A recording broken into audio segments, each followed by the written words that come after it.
hour two of America's News headquarters from Washington. Nice to be with you. Nice to be with you at home. Busy Saturday. I'm Leland Vittert. And I'm Elizabeth Pran. Here's what's making news right now. President Trump in the air, headed home after a very busy G20 summit in Hamburg, Germany, including a sit-down with China's president just hours after the U.S. sends a potent military message to North Korea.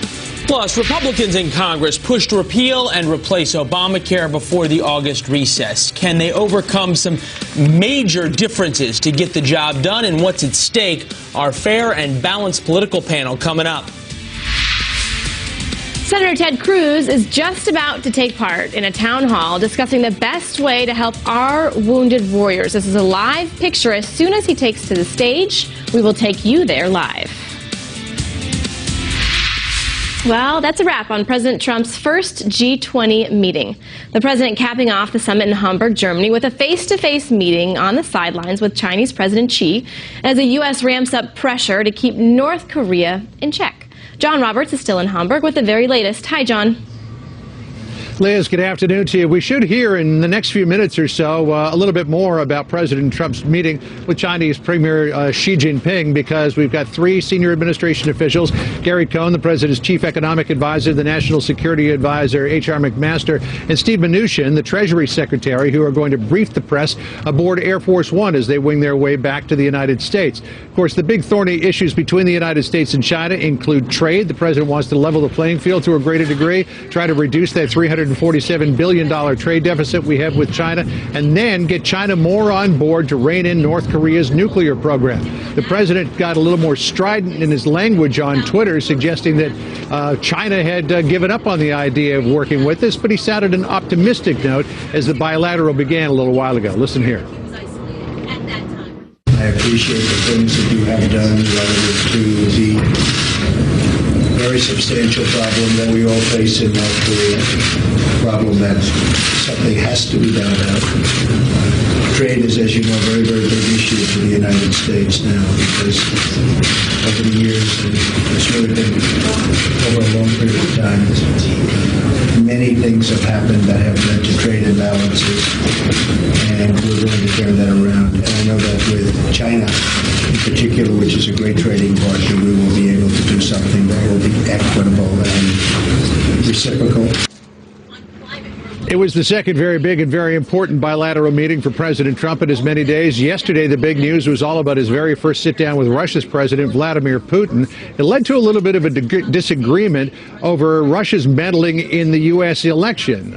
We heard that Vladimir Putin said that he wasn't responsible, that Russia wasn't responsible. Sergei Lavrov, his foreign minister, said the president accepted that position. The White House said, no, wait a minute, we didn't accept that position. A short time ago, the Russian president himself addressed it. Listen to how he put it. He asked questions. He was genuinely interested in a number of details.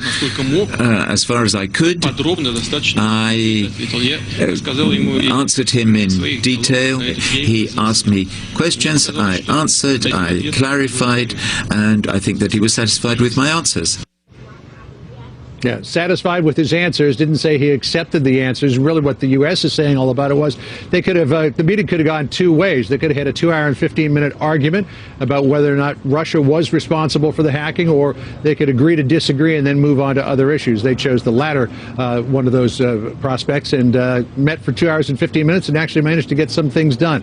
Something else that's making news today, earlier today, at a meeting of the G20 on African migration and health, President Trump had to go out to one of those bilateral meetings with another world leader, and Ivanka Trump took his place at the table, sitting in between Xi Jinping of China and Theresa May of Britain. It's prompted quite a bit of consternation on Twitter and a battle between a Republican strategist, Ana Navarro, and President Trump's son, Donald Jr. Ana Navarro tweeting, quote, "Given the choice between President Donald or President Ivanka, I'd take her. After all, she's smart and eloquent and knows how to make a champagne popsicle." To which Donald Trump Jr. responded, "She is very smart and eloquent. You can belittle her all you want with your snark, but we all know one-on-one she way out of your league." Clearly a very protective brother there. Ivanka Trump did sit in for her father a couple of times, we're told, though none of the times that she sat in for him did she actually address the G20. Liz? Right. I certainly see that on social media. John Roberts, thank you so much. Appreciate it. Thank you. All right, a little more insight. Let's go back to Hamburg and bring in USA Today White House correspondent Gregory Cork joins us from the G20 as well. Nice to see you, sir. Good seeing you. All right, so we've got a little bit of delay here to work with, understandably so. In so many of these G20 summits in the past, there was the United States president and there was everybody else that you looked to, and it was clear that he was not just first among equals, he was almost a first as the President of the United States. Did that hold true in this summit, or are we in a new era?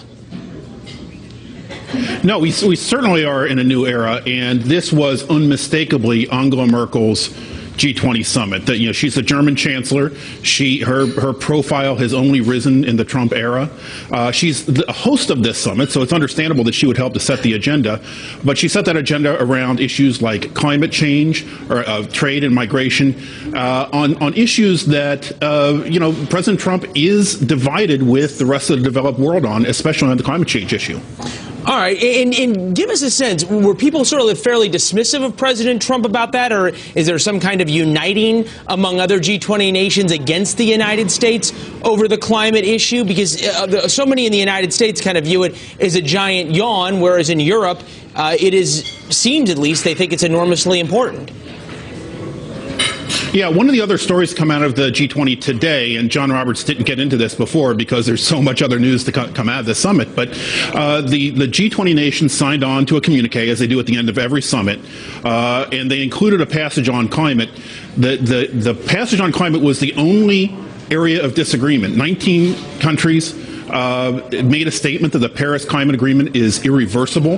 The United States was a lone holdout. The United States said, look, we have to have fossil fuels as part of the equation. It'll lead to economic growth. It's a very sort of, you know, Trump-driven U.S. energy policy. But clearly the statement there was that the U.S. is going to go it alone. Merkel, for her part, said, look, we can't wait around for the U.S. It's important for these other 19 countries to get on record supporting the Paris Climate Agreement. And she ended up with basically a dissenting opinion from the United States in that communique, which is pretty unusual for a G20. And Gregory, as you noted, so much of that news has been overshadowed by the news and the discussion of the meetings between President Trump and President Putin, between President Trump and his Chinese counterpart. This struck us, and this comes out of what John Roberts was saying. Hamburg, Germany, Associated Press. Putin says he thinks Trump believes his denial of Russia meddling in U.S. vote, but better to ask Trump himself. And then Eli Lake, a noted foreign policy expert and analyst here from Bloomberg in the United States, tweeted this. Hey, at POTUS. Noteworthy that in the past, the president has retweeted some of Eli's articles. This Putin guy is making you look like a chump. And that was just a couple of hours before the president heads back to the United States. Is there a feeling among the folks that you talk to, not just from the United States, but from other countries, that Putin got the upper hand here? Or what's the ringside score from the G20? Well, you know, we still don't know exactly word for word what happened at that meeting, and we're going to hear, I think, more of the White House view from this. We've heard mostly from Putin and his foreign minister. I got the spin, Gregory. What I'm interested in, sort of the general view there among the other delegations. We sort of started this with: is the U.S. president no longer king? Do they feel as though Putin outmaneuvered him a little bit here, at least in the early rounds? Well, remember, one of the other things that come out of that meeting was an agreement on a Syrian ceasefire, and that's not nothing. So, you know, Trump did get something out of here that he proved that a revamping of his relationship with Russia can yield some very specific foreign policy goals. But look, they made absolutely no progress on the issue of interference in United States elections. And remember, that's not just an issue for the United States. Russia has been accused of meddling in elections across Western Europe, most recently in the French presidential election. election. And yeah, there are a lot of other European leaders that would like to see a stronger United States response to Russian malicious cyber activity and the subversion of democracies in Western Europe. And to the extent that Trump did not get an admission from Putin that that was happening, but only a somewhat vague kind of agreement to work in the future to agree not to meddle in each other's elections, which, by the way, that feeds into the Putin narrative that he's not the only, that even though Russia, Putin says, didn't do this, even if it did, the West does this against Russia all the time, too. So, yeah, I don't think we've really made any progress on that. And so what we'll have to see is what comes of this agreement when it actually gets reduced to paper. Well, and once it gets reduced to paper, if the Russians bother to go along with it, they don't exactly have a great track record in that sense. Gregory, appreciate your insights. As you noted, more spin from the White House as Air Force One makes the flight home. We're awaiting a gaggle that John Roberts talked about. So more news to come throughout the afternoon. Thank you, sir. Thank you. All right, and keep it right here all weekend long for news on that gaggle and for the latest on the impact of President Trump's overseas trip. Fox News Sunday host Chris Wallace, the one and only, sits down for an exclusive interview with White House Chief of Staff Reince Priebus. Talk health care, talk the trip, talk domestic policy as well. And on Media Buzz, Howie Kurtz talks to Kellyanne Conway about the coverage of the president's trip and the controversy over some of the president's recent tweets. That's right here, 11 a.m. Eastern tomorrow. All right, speaking of domestic policy, Republican lawmakers want to push a vote to repeal and replace Obamacare before the Senate heads home for the August recess. But some GOP senators say they are weeks away from getting a bill on the floor. Ellison Barber here with the latest. And there's some in the GOP who say, well, forget the August recess. We may just as well cancel it and have to work through it. So who knows when this gets done? Right. I think it's safe to say at this point the Republican road to health care has just been paved with potholes. And right now it does not look like it's going to be a smooth drive. According to analysis from the Roper Center, this is the most unpopular major piece of legislation in the past 30 years. Senate Majority Leader Mitch McConnell says it's complicated. We're in a big discussion among ourselves, that is the Senate Republican Conference, about the way forward, and I don't have the answer to that yet. I think every Republican's in favor of association health plans. The problem is whether it can be included from a parliamentary point of view and what we're trying to do. It's a very complicated procedure. Senate Republicans initially said they expected to pass health care legislation by July 4th. Instead, they received opposition to the plan from Democrats and members of their own party. But now some see hope coming from Senator Ted Cruz in a proposal that would allow insurers to sell some stripped-down, cheaper plans. The White House seems open to it. Are you worried that they'll push it so far to the right that you're going to lose a lot of those moderates that you need to have? No, not at all. We support Senator Cruz and Senator Lee's efforts. This is similar to efforts that transpired in the House, and we think that it's perfectly appropriate, his amendment. And so we hope it's part of the process of bringing everybody together. Senator Chuck Schumer, however, calls Cruz's amendment a hoax, saying, quote, it makes health care more expensive because deductibles and co-payments would be so onerous that many Americans would pay much more out of their pockets than they pay today. It could be a difficult sell to moderate Republicans as well. In an interview posted online, Senator Chuck Grassley told Iowa Public Radio he's concerned the proposal is subterfuge and could annihilate the pre-existing condition requirement in the existing bill. Leland? Yeah, that's been one thing the Republicans have sort of been united about, that they want to keep. Ellison Barber, thank you very much. Liz? Let's bring in our panel for more. Chris Nywame is a Republican strategist and a contributor to the Hill newspaper. Michael Starr Hopkins is a Democratic strategist and contributing writer to the Huffington Post. Gentlemen, thank you so much for joining me. I appreciate it. Thanks for having us. A lot that I want to get to, and I want to start with you, Chris, and I want to play a soundbite from Senator McConnell. He was in his home state of Kentucky. Listen to what he said about Medicaid, and I want to get your reaction. What can you say to Kentuckians to assure them that they aren't going to be the ones left out in the cold on this? Well, with regard to the Medicaid expansion, nothing we're looking at has any impact on that for a number of years in the future. So nobody currently on Medicaid is going to lose their Medicaid.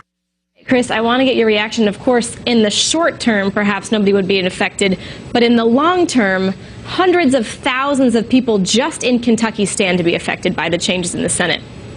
Absolutely. I mean, Leader McConnell needs to kind of look at what some of these people are saying out in the states. I mean, West Virginia, other states, this impact would impact their citizens, as some of them are on Medicaid. So, I tell you, they need to get more in touch with some of the details of this bill and be more involved. When you have leadership saying things like, well, we might need to move on, and you hear Paul Ryan saying these things, I mean, they need to double down and make this thing work out. Otherwise, they're going to need to move on. It's going to be kind of egg on the face, in my view. All right, Michael, I want to bring you in and also get reaction to this soundbite that we just heard, but also the fact that this week he said he may be interested in bringing in Democrats. When you hear sound bites like that, do you think Democrats are going to get on board?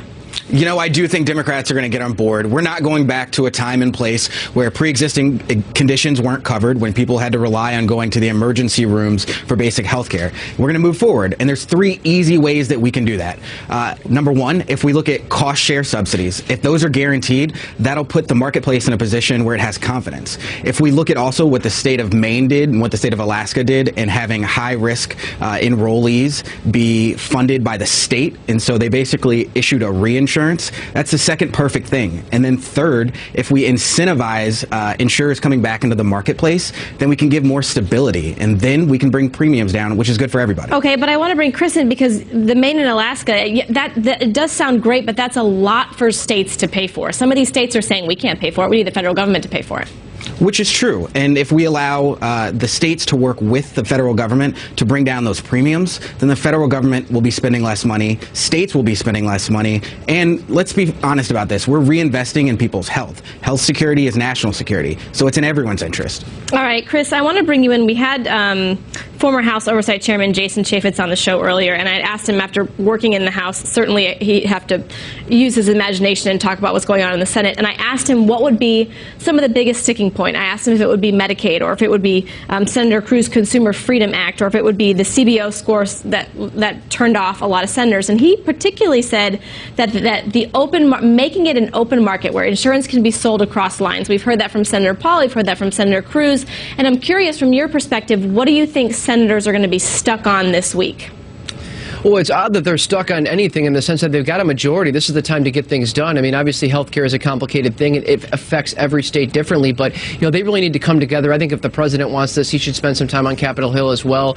But I do want to step back on one thing. The VA, for example, has done very good with specialty care, things like blind rehab. But when you look at primary care, there's a government-run health care system that has numerous problems with primary health, and we've seen problems there. So this idea that there are not problems with the law that need to be changed, those are going to remain. But this is really their opportunity to do it. They need to conference together, put their heads together, and see where they can find some common ground and make something happen here. They've got to get it done. Okay, when you talk about coming together, and I'll bring in Michael for this, and Mitch McConnell said that he may do just that, and Michael, you said Democrats would be on board. That being said, the bill then has to go back to the House.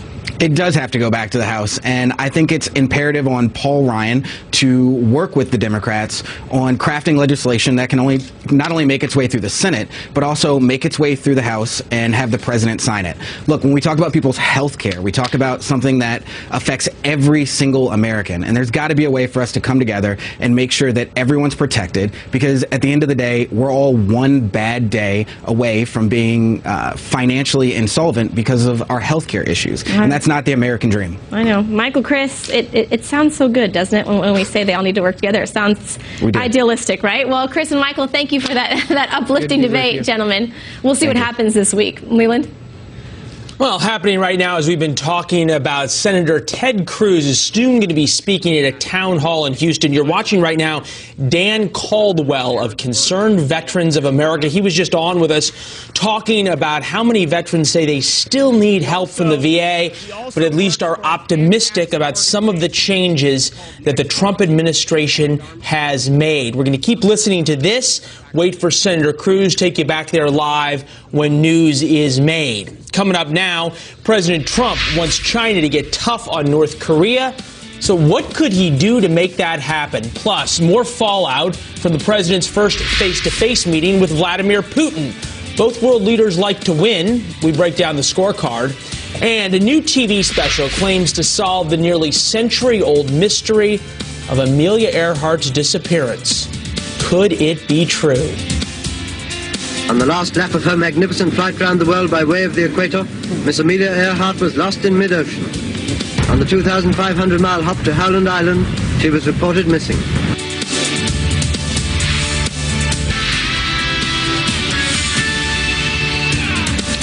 All right, happening right now, you see Senator Ted Cruz has taken to the stage. He's in Houston speaking to a group of concerned Veterans for America. You see screen right is Dan Caldwell. He spoke on our show earlier. Let's take a listen now to Senator Ted Cruz. Have some reform. Things get, marginally better. They get really good.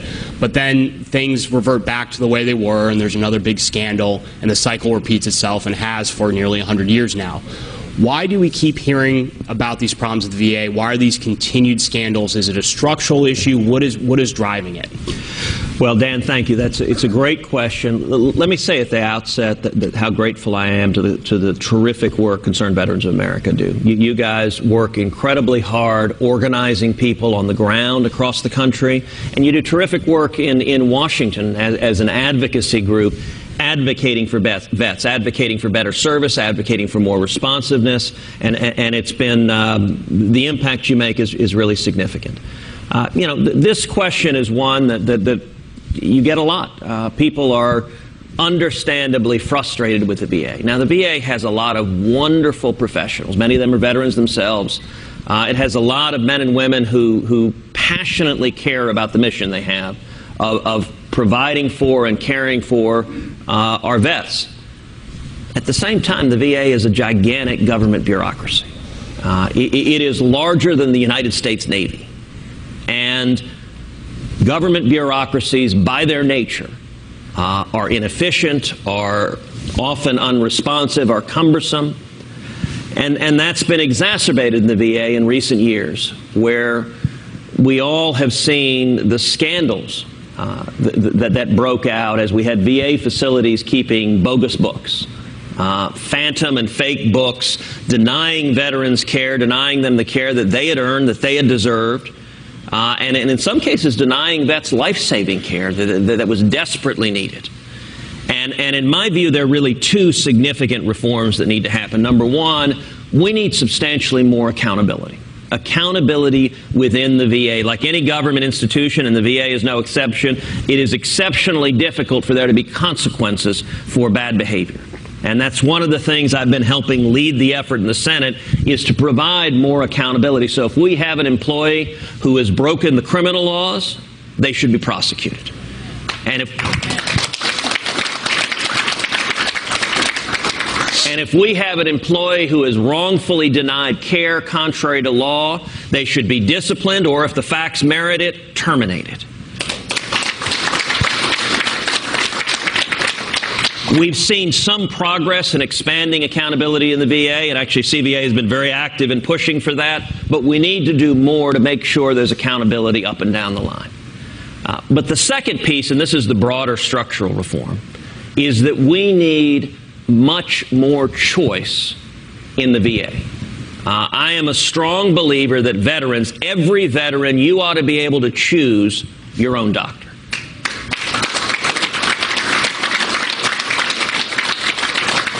So if you want to go to the VA, if you think the VA is where you're going to get the best service, that is your right. You have bled for it, you have earned it, and we need to protect that right. You have been listening live to Senator Ted Cruz speaking to a group of Concerned Veterans for America. You saw Dan Caldwell pose a question, and he's been talking about two reforms that he would make to the VA. He would say, first, accountability, so he would terminate or prosecute anyone who denies care or breaks the law. And the second, he said, was choice, which is a big talking point that we've been hearing from Senator Ted Cruz. We're going to keep an eye on this town hall, and as news warrants, of course, we will bring it to you live. Now to some other stories making headlines today. North Korea's recent successful test of an intercontinental ballistic missile was a dramatic escalation of tension in that region. It prompted tough diplomatic talks from Washington and much of the world community. And now the U.S. is backing it up with a military show of unity with its allies. Our own Garrett Tenney joins us now with the very latest. Hi, Garrett. Hey, Liz. It's important for folks to remember that every time North Korea conducts one of these missile tests, their goal here is to develop a nuclear missile that's that's capable of hitting the United States. This morning, the U.S. and its allies wanted to send a message of their own, and that was, we are ready. U.S., Japanese, and South Korean forces conducted a precision strike training exercise in what would be a simulated attack on North Korea. 2 U.S. B-1 bombers flew 2,000 miles from Andersen Air Force Base in Guam to just outside of the Korean demilitarized zone. Japanese and South Korean fighter jets escorted the bombers, which practiced attack capabilities by dropping inactive weapons on targets in the isolated Pilsung Range in South Korea. Following the mission, the deputy commander of U.S. forces in Korea, Lieutenant General Thomas Bergeson, said U.S. bombers and Republic of Korea fighters are just 2 of many lethal military options at our disposal. This mission clearly demonstrates the U.S. ROK alliance remains prepared to use the full range of capabilities to defend and to preserve the security of the Korean Peninsula and region. The U.S. remains focused, though, on diplomatic efforts to curb North Korea's nuclear ambitions, and that has largely meant pressuring China to use its influence on Pyongyang, something that hasn't happened to the extent that U.S. officials would like to see. Our experience with China has been, and I've said this to others, it's been a bit uneven. China has taken significant action, and then I think for a lot of different reasons, they paused and didn't take additional action. And of course, U.S. officials are hoping that will change following the president's meeting with China's president today. If not, Secretary Tillerson said earlier this week they don't have a lot of good options left. Yeah, everyone's so curious to hear what came out of that meeting. We're still sort of waiting. Garrett, thank you so much. You got it. Appreciate it. Leland? Coming up, face-to-face at last, what the meeting between President Trump and Russian President Vladimir Putin means for U.S. interests. A lot of implications. We'll break them down coming up.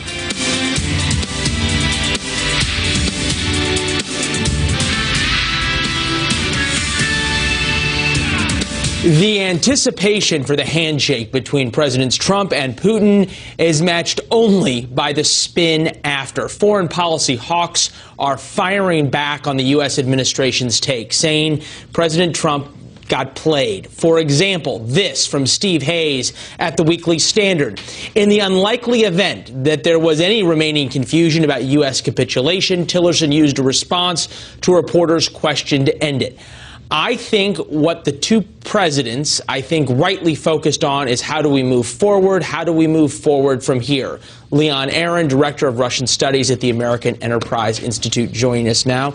Leon, it's always nice to be able to move forward. Sometimes, though, there has to be a price paid for behavior in the past before you can move forward.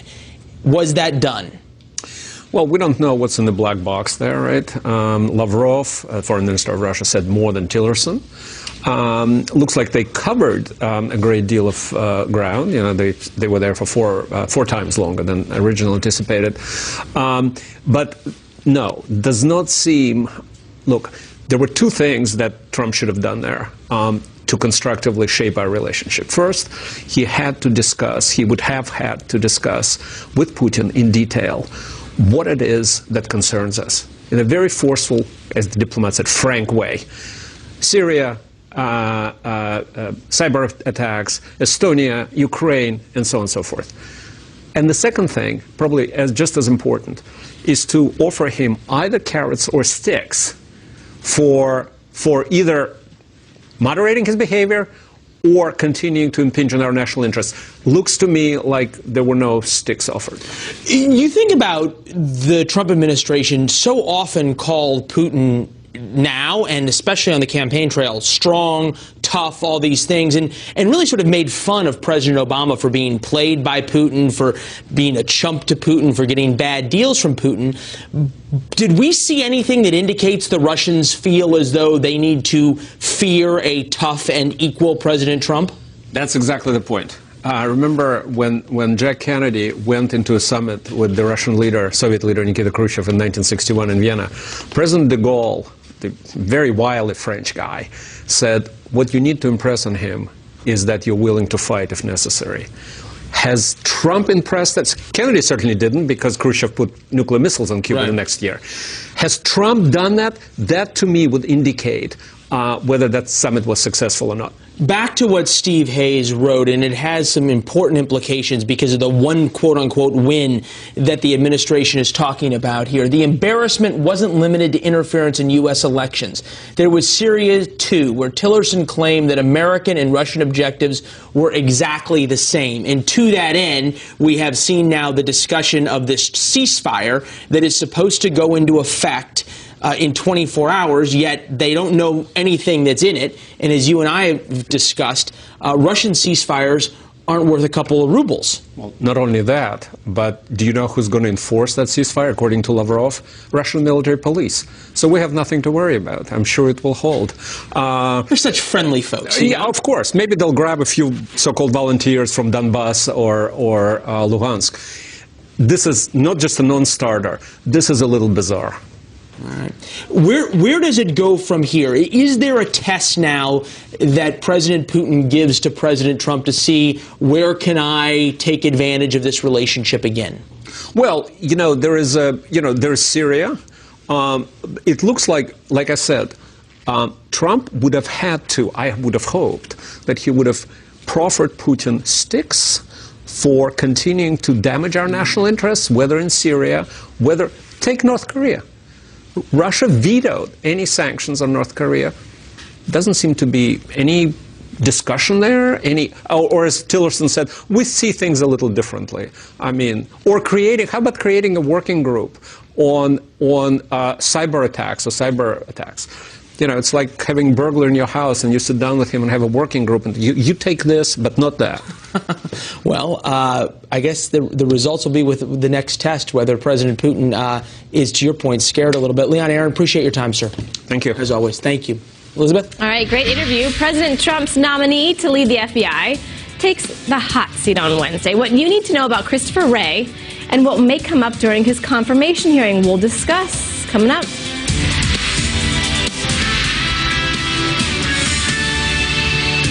A new Twitter picture of Ivanka Trump is sparking some controversy. This picture was taken during a session of the G20, and you can barely make her out there sitting next to the Chinese president and the British prime minister, sort of right in the middle. You see her eyes and her blonde hair there. This sparking a lot of controversy on Twitter about why the president's daughter was sitting in for the president. A lot of questions, though, whether there were additional leaders there or whether there were designees there at the same time. More on this for sure with John Roberts, chief White House correspondent, at the top of the hour. Well, it's been just over a month since President Trump tweeted his intent to nominate Atlanta-based attorney Christopher Wray as FBI director, replacing ousted Director James Comey. On Wednesday, Wray will go before the Senate Judiciary Committee, perhaps paving the way for a full Senate confirmation vote before the August recess. So what do we know about Wray and what issues may come up on Wednesday? Let's bring in John Richter, a partner at Wray's firm, King & Spalding, and his former right-hand man at the Department of Justice. Thank you for joining us, sir. Well, thanks for having me. So I want to start, first and foremost, it's not necessarily about his experience. I mean, we can talk about his experience, and he certainly has the resume. What are folks really, and the American people, really concerned about as they look forward and what they want in a new FBI director?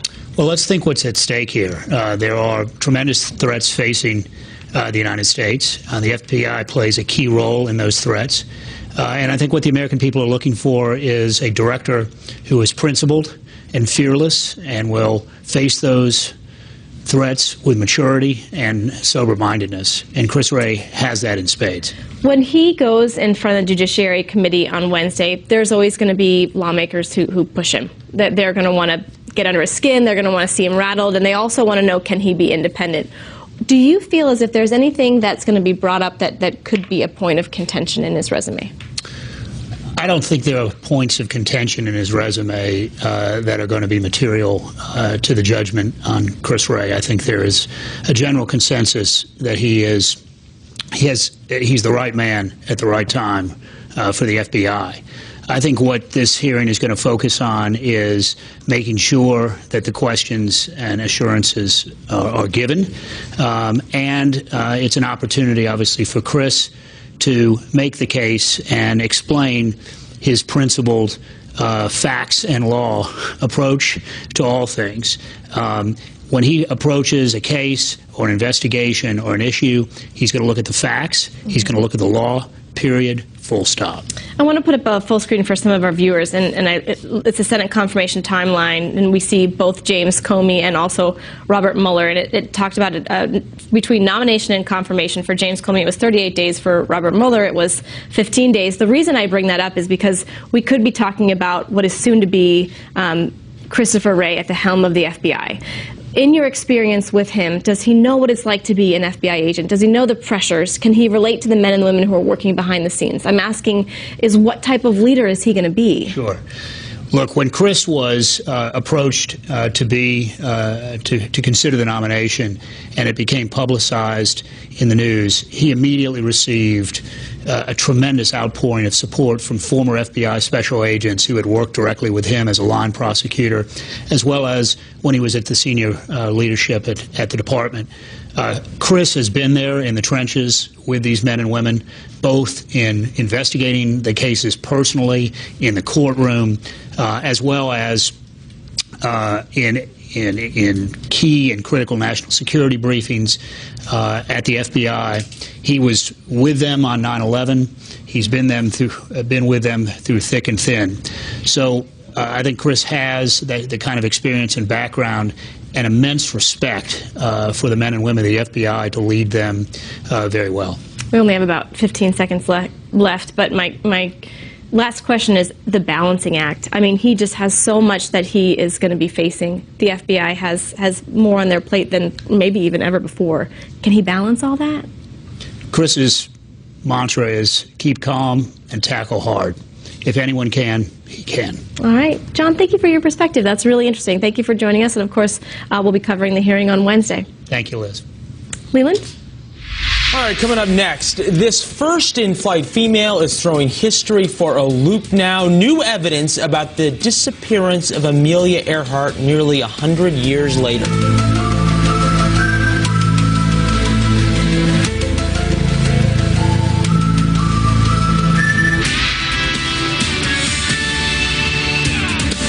It has been 80 years since Amelia Earhart vanished on her attempt to become the first woman to fly around the globe. The unsolved mystery is taking a surprising twist as potential new evidence is revealed. Joining me now is Gary Tarpinian, who is the executive producer of Morningstar Entertainment and one of the producers of the new special, Amelia Earhart, The Lost Evidence, airing tomorrow night on the History Channel. Thank you so much for joining us, Gary. It's my pleasure, Elizabeth. It's great to be on the show. I want to put up this picture that we're talking about. Dan Hampton was on our air yesterday. He's the author of Amelia Earhart, The Lost Evidence. And he said when he first saw this photograph, and you can see her here, and we're focusing on Amelia and also her navigator, which is both folks are circled in this photograph. He said, my first inclination was it cannot be real, but then he saw it was authenticated by the FBI and the two people matched this description. So I want to ask you, do you agree with that? Were you first in disbelief, and now do you believe? When I first saw the photo, to be honest, I was underwhelmed. I didn't see what was so special about it. But upon closer inspection, you start realizing that there are two Caucasians in the photo. One of them is obviously a woman. She's wearing pants, which was very rare for any woman in the 1930s. Her hair is too short to be a local native woman, and it's too long to be a man, and she looks like Amelia Earhart. And the other gentleman who's looking at us is Fred Noonan, her navigator, who had distinctive widow's peaks, and he's looking at us. So we believe it's Amelia Earhart and Fred Noonan. Okay, so what's the theory here? Because there's so many theories on what happened to her. The theory is that she was taken captive?